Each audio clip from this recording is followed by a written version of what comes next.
Bienvenue à vous dans ce guide d'utilisation en français de GoHighLevel et aujourd'hui on s'intéresse à la partie constructeur de page et l'élément image. Et je détaille tout dans toutes les vidéos et cette partie-là elle est très importante. Vous devez impérativement regarder cette vidéo, prendre les informations parce que les images et les vidéos, on va dire, mais les images vous allez en mettre un peu partout sur votre site et que ce soit pour un site vitrine, un site référencement SEO ou un tunnel de vente, si vous gérez mal vos images, vous allez perdre des utilisateurs sur la partie vitrine et tunnel, on va dire, à cause du temps de chargement, à cause de la qualité des images, etc. Et pour la partie SEO, pareil, vous allez perdre la confiance de Google, on va dire, enfin, du référencement aux yeux de Google si vous avez fait de la merde avec vos images. Donc, on va regarder ça de plus près. Je vais vous donner un petit peu comment GoHighLevel raisonne. Je leur donne vraiment la note de 80-90% de bravo sur cet item-là parce que vraiment, ils nous ont facilité la tâche comparé à une utilisation WordPress, par exemple, où on doit gérer nous-mêmes les compressions, le CDN, etc.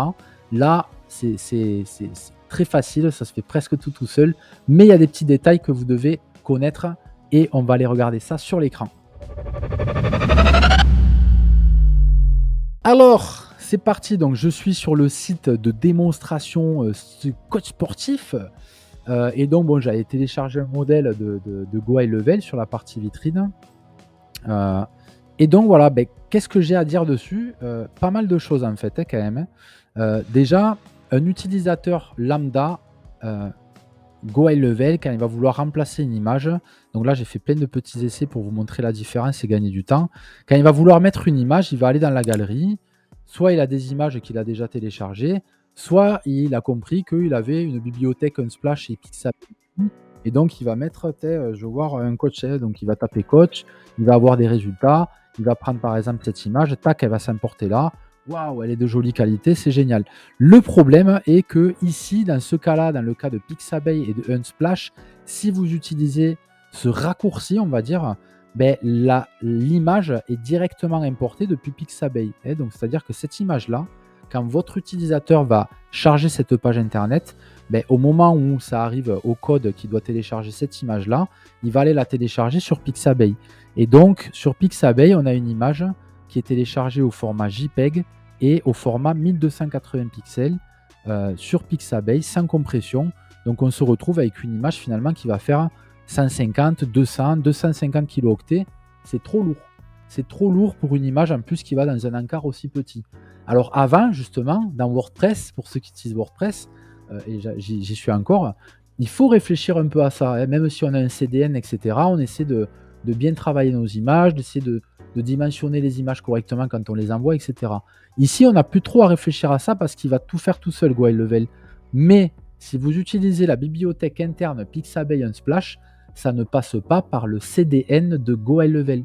Un CDN, c'est un serveur qui va analyser quel est le navigateur qui arrive sur la page internet, donc si la personne vient depuis son mobile ou sur une tablette ou sur un ordinateur, et en fonction de ça, il va envoyer une image à la bonne dimension. Donc il a déjà pré-réservé, on va dire, plusieurs dimensions d'image, et tac, il va envoyer la bonne image. Donc déjà, il y a un gain de temps parce qu'on envoie directement une image à la bonne dimension. Forcément, elle est moins lourde déjà, et en plus, il la compresse au format WebP. Donc, il y a une rapidité de chargement d'image qui est très bonne. Si vous passez par le menu Pixabay ou Unsplash qui est intégré dans GoHighLevel, vous perdez cette option-là.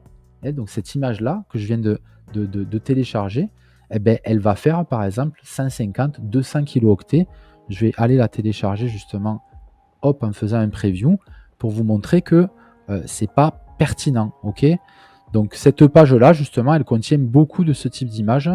Donc c'est dommage que dans leur propre modèle, ils aient fonctionné comme ça. Donc regardez bien, on a une image workout 1280 JPEG qui fait 493 kilooctets. 493 kilooctets, c'est très lourd. Regardez la différence avec les images que j'ai importées là. Donc celle-là, c'est pareil. C'est une image de Pixabay qui fait 1280 kilooctets. Et donc, si je viens sur mon disque dur, c'était celle-là. Voilà. Donc on voit bien que celle-là, elle fait 223 kilooctets. Déjà, moi, si je la prends sur Pixabay personnellement, par moi-même, je vais sur Pixabay et je télécharge cette même image, vu qu'elle existe au format 640 pixels, ben forcément, elle est moins lourde. Ok, bon. Franchement, c'est pas forcément la meilleure pratique, mais je fais un argumentaire. Si je prends la version à 1920 pixels sur Pixabay, elle est beaucoup plus grande forcément, et elle fait 453 kilooctets. Donc vous voyez, on a déjà 3 dimensions d'image différentes et 3 tailles différentes. Donc quel est le raisonnement? Quand je l'envoie à Go High Level, que c'est moi qui la dépose, c'est-à-dire que je fais cette démarche-là. Je viens là, je fais changer l'image, j'ai téléchargé moi-même l'image sur Pixabay et je lui envoie cette image-là. Regardez, c'est la version à 1920 pixels. Donc c'est-à-dire je lui envoie quand même l'image la plus grosse que j'ai téléchargée, qui fait 450 kilooctets. Je la mets là. Ok, je sauvegarde. Quand je sauvegarde, cette image, elle est envoyée sur le CDN de Go High Level. Go High Level, il en fait différentes versions. Et ensuite, il la compresse au WebP et il garde ça en stock dans son serveur. Et en fonction de la personne qui va naviguer, boum, il va lui envoyer la bonne version. Qu'est-ce que ça donne? Ben, ça donne ça. Donc vous avez vu, l'encart, il n'a pas changé. J'ai mis exactement dans le même encart. Ça donne que si je télécharge cette image maintenant, voilà, on va la télécharger. Vous allez voir la différence de taille. Donc déjà, on voit que c'est une WebP. Hein. Là, on voit bien que c'est une WebP. Et elle fait 12 kilooctets. 12 kilooctets contre 493 kilooctets. Donc on n'est pas 10 fois moins, on n'est pas 20 fois moins, on est 40 fois plus rapide en ayant juste pris la peine, on va dire pris le temps, d'aller nous-mêmes télécharger les images qui nous conviennent sur Pixabay, sur Pexel par exemple, ou ceux qui ont un forfait sur element.invento, et vous avez des images de très bonne qualité que vous donnez à Go High Level sans vous emmerder à les compresser. Vous lui dites tiens, prends, je veux celle-là, et lui il fait le boulot derrière. Voilà. Donc c'est magnifique. Mais il fallait avoir ça en tête. Parce que certains utilisateurs, comme celui qui a composé ce modèle-là, a choisi des images. Si vous regardez bien, si je clique sur chacune des images, bon là c'est par CDN de Pixabay. Donc là ça va. Là c'est une image Unsplash. Là c'est image Unsplash, image Unsplash. Ici, on est sur image Unsplash, image Unsplash, image Unsplash. Et toutes ces images-là, ben, je vous garantis qu'elles ne font pas 12 kilooctets. Si je la télécharge, déjà regardez la taille de l'image. Voilà, je la télécharge. Cette photo-là, par exemple, alors elle est en AVIF quand même. Donc en AVIF, c'est quand même un bon format compressé. Donc par rapport à sa taille, elle devrait être plus lourde. Mais elle fait quand même 141 kilooctets. Et donc, quel est l'intérêt d'avoir une image de cette taille qui va être, grâce au code, redimensionné à cette taille. Donc ça fait une opération de redimensionnement par le code. Et qui, même si elle est au format AVIF, parce que Unsplash a choisi un bon format, elle est 10 fois plus lourde que celle-là, que j'ai mis plus haut, qui pourtant est plus grosse. Vous avez compris l'idée? Donc voilà, c'est le conseil que j'ai à vous donner sur la partie image de Go High Level, c'est de ne pas vous prendre la tête, d'envoyer des images de bonne qualité. Vous téléchargez vos images sur Pixabay, sur Pexel, sur Element Invento avec un forfait payant si nécessaire, ou sur Unstock, etc., Shutterstock, je sais pas quoi, et vous les envoyez à Go High Level tel quel. Voilà, c'est pas prise de tête. C'est quand même cool qu'on n'ait pas à se prendre la tête parce qu'il gère un CDN propre et parfois même un peu trop suroptimisé. Et là où je râle justement, c'est parce qu'il suroptimise un peu trop. Sur la partie mobile, par exemple, votre image de background, quand vous allez donner une image sur ce genre de section, même si vous donnez une image de 2000 pixels, de 4000 pixels, alors allez pas au-dessus de 2000, hein, ça sert à rien. 2000 pixels, c'est largement suffisant. Mais admettons que vous téléchargez une image de 1920 pixels et que vous l'envoyez là, elle sera jolie. Mais sur mobile, vous allez voir que l'optimisation mobile est un peu trop exagérée et qu'elle va pixeliser un petit peu. Ce qui donne un côté un peu moins qualitatif à vos pages de site web mobile, ce qui est vraiment dommage. Voilà, ça c'est vraiment con. J'espère qu'ils réfléchiront un peu mieux ça dans les temps à venir. Et voilà, en attendant, on fait avec les moyens du bord et dans l'ensemble, c'est du très bon travail. Donc maintenant qu'on a fait le speech d'introduction technique et de compréhension, qui est beaucoup plus simple à comprendre que si j'avais fait une vidéo sur WordPress avec le CDN où il faut nous-mêmes gérer, créer les réglages et compagnie. Là, on n'a rien à régler en fait, hein. On apporte des images. Voilà, donc en gros, je vais terminer par deux choses. Déjà d'une, vous montrer comment on importe des images. et vous donner des conseils dans cette importation, comment les importer, les renommer, le côté SEO éventuellement, même si je suis sur un guide d'utilisation.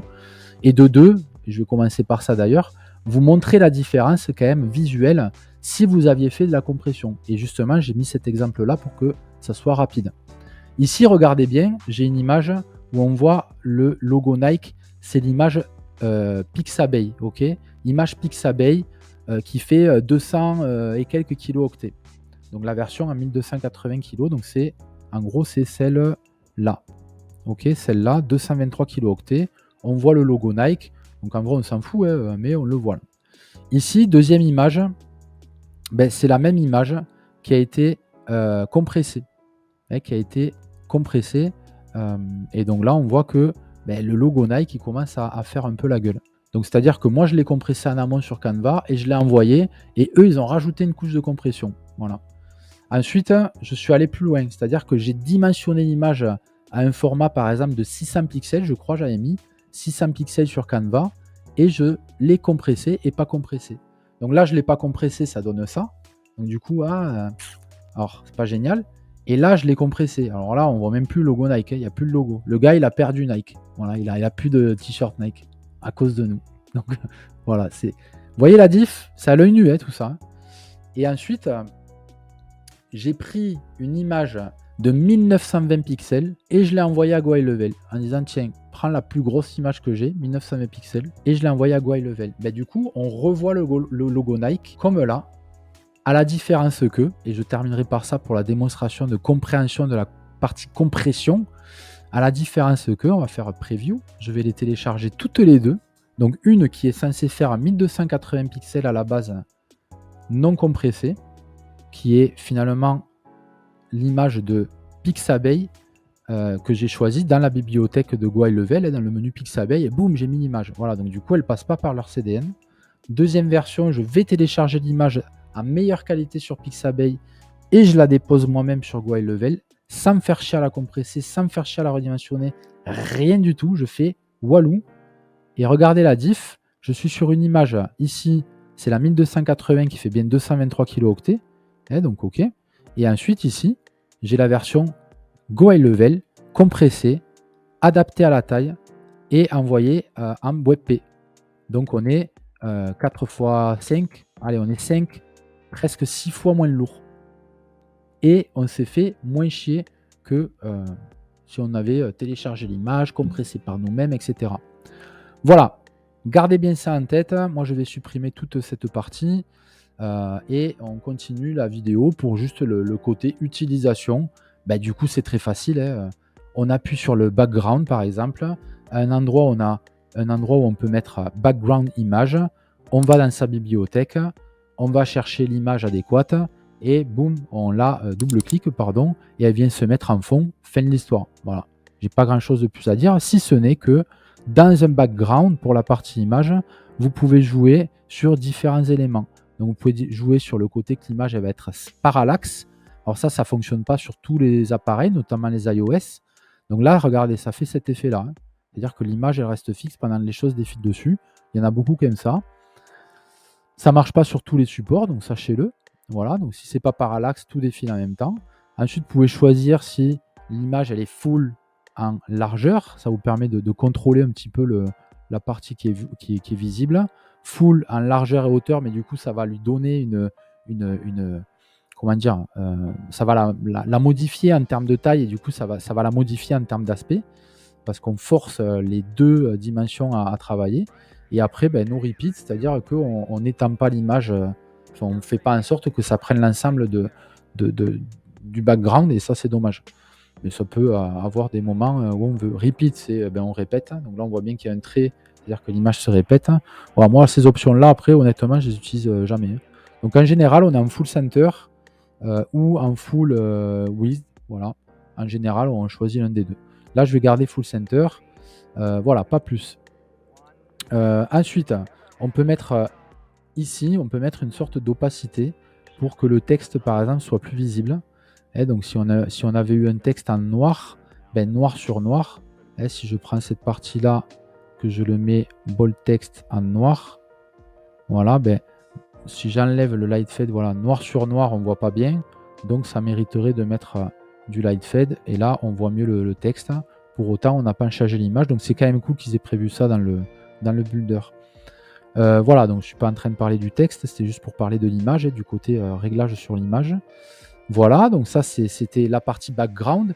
Et dans un autre élément comme celui-là, là, comme un élément image classique, ben, tout bêtement, quand vous insérez une image, hop, on insère une image, il faut cliquer dessus. Ensuite, vous allez chercher l'image dans votre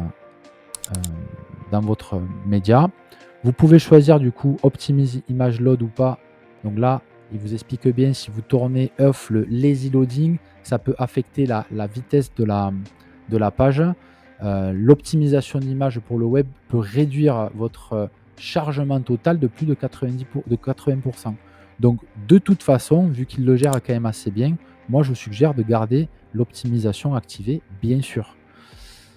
Vous pouvez néanmoins contrôler la largeur de l'image. Si par exemple vous voulez qu'elle fasse que 400, voilà, vous pouvez charger ça. Ça va rajouter un code qui va forcer la dimension de l'image. Ça peut servir dans certains cas, hein, bien sûr. Et attention, pour les SEO, ben, vous allez écrire ici par exemple, si votre page c'est coach sportif Lille, vous allez mettre coach sportif Lille, voilà, élève, femme. Par exemple, vous allez donner des mots-clés qui restent un peu dans votre niche et qui décrivent l'image en même temps, sans mettre d'accent, sans mettre de parenthèse, sans mettre de tiret, etc. Donc on a possibilité sur les images d'ajouter une action, c'est-à-dire une action, on peut cliquer pour que ça ouvre quelque chose. Donc ça peut être sympa dans certains cas, une image où il y a marqué « Hey, rejoins-nous » et clique ici et vous cliquez et boum, ça ouvre une nouvelle fenêtre. Donc vous pouvez soit ouvrir un nouveau site internet, une nouvelle URL, soit faire ouvrir la pop-up et forcément ça vous demandera à travailler votre pop-up et ça on le verra un peu plus tard. Voilà, donc là je vais mettre rien du tout. Dans les thèmes, ben, vous avez comme l'histoire des boutons, si vous choisissez un thème, ça va appliquer ce thème à votre image et tout ce que vous auriez réglé au préalable va être écrasé par ce thème-là. Donc à faire que si un des thèmes vous plaît, voilà, sinon vous appliquez vous-même vos réglages. Vous voulez un petit peu d'ombre et compagnie, ben, vous venez régler un petit peu tout ça là. Vous mettez par exemple un dark shadow et vous avez le dark shadow. Vous voulez qu'il y ait un bord sur l'image de 2 pixels, ben vous mettez un bord sur l'image de 2 pixels. Vous voulez qu'il y ait une image un peu en forme de cercle, ben vous mettez cercle. Ou que juste les corners soient un petit peu cornés. Et image effect, on peut mettre un black and white. Voilà, bon, c'est pas magnifique, mais c'est tout ce qu'on a. Donc vous voyez, en termes d'utilisation d'image, finalement, il y en a pour 1 minute pour vous l'expliquer. On rentre l'image, on clique 2-3 endroits, on règle éventuellement la taille, on met un petit effet de blur, d'effect, de je sais pas quoi, on a fini. Mais c'est toute la réflexion qu'il y a avant qui est importante. Et en vrai, sur Go High Level, on peut envoyer le pâté en leur mettant les images comme ça. Donc franchement, bravo à vous. Par contre, le côté image mobile pour les backgrounds, pour les sections héros, franchement, mais c'est super dommage qu'il y ait autant d'optimisation. Et on veut bien optimiser le page speed, mais malheureusement, pas autant. Et là, pour le coup, sur les backgrounds, on ne peut pas désactiver l'optimise image. On ne peut pas. Donc, il va de toute façon l'optimiser. Alors, c'est très important que la première section d'un site internet soit hyper rapide à charger. C'est quelque chose que Google regarde vraiment en priorité depuis à peu près 1 an. Peut-être dire des conneries sur les dates, mais c'est à peu près ça. Mais voilà, Go High Level, là, ils ont un peu quiché, quoi. Donc là, par exemple, si je vais voir ça en mobile, là, sur l'ordinateur, vous allez dire, non, franchement, il dit n'importe quoi, ça va, l'image, elle est jolie. Mais je vous garantis, allez la voir, cette page-là, quand vous êtes sur votre page, faites un preview, récupérez l'URL du preview, utilisez cette URL et allez la regarder sur votre mobile, vous verrez qu'il y a une déperdition de qualité légère qui peut gêner. Honnêtement, moi, elle me gêne. Et voilà. Donc, bref. J'en arrête là. J'ai fini cette vidéo. Donc, si vous avez des questions ou même des remarques et des suggestions, parce qu'il y a peut-être des éléments que vous, en tant que débutant, intermédiaire ou expert Go High Level, vous avez peut-être envie de participer à cette utilisation parfaite de l'outil. Donc, n'hésitez pas à faire des remarques si j'ai fait des petites bêtises ou si j'ai oublié des choses. Ceux qui sont débutants, vous avez des questions, il y a le groupe Facebook pour venir posez vos questions. Ceux qui sont élèves ou clients, il y a 2 sessions par semaine en plus de Classroom toute l'année pour parler stratégie et résoudre vos problèmes. Donc, si vous êtes sur YouTube, je vous conseille de vous abonner à la chaîne parce qu'il y aura d'autres tips et il y a beaucoup d'éléments et puis ça fait toujours plaisir d'avoir un abonné. Et ceux qui ne sont pas sur YouTube, qui sont en ce moment sur la plateforme de formation, n'hésitez pas à aller chercher toutes les vidéos nécessaires pour bien travailler. Et en cas de question, venez sur le groupe et sur les classrooms. Voilà, à très bientôt.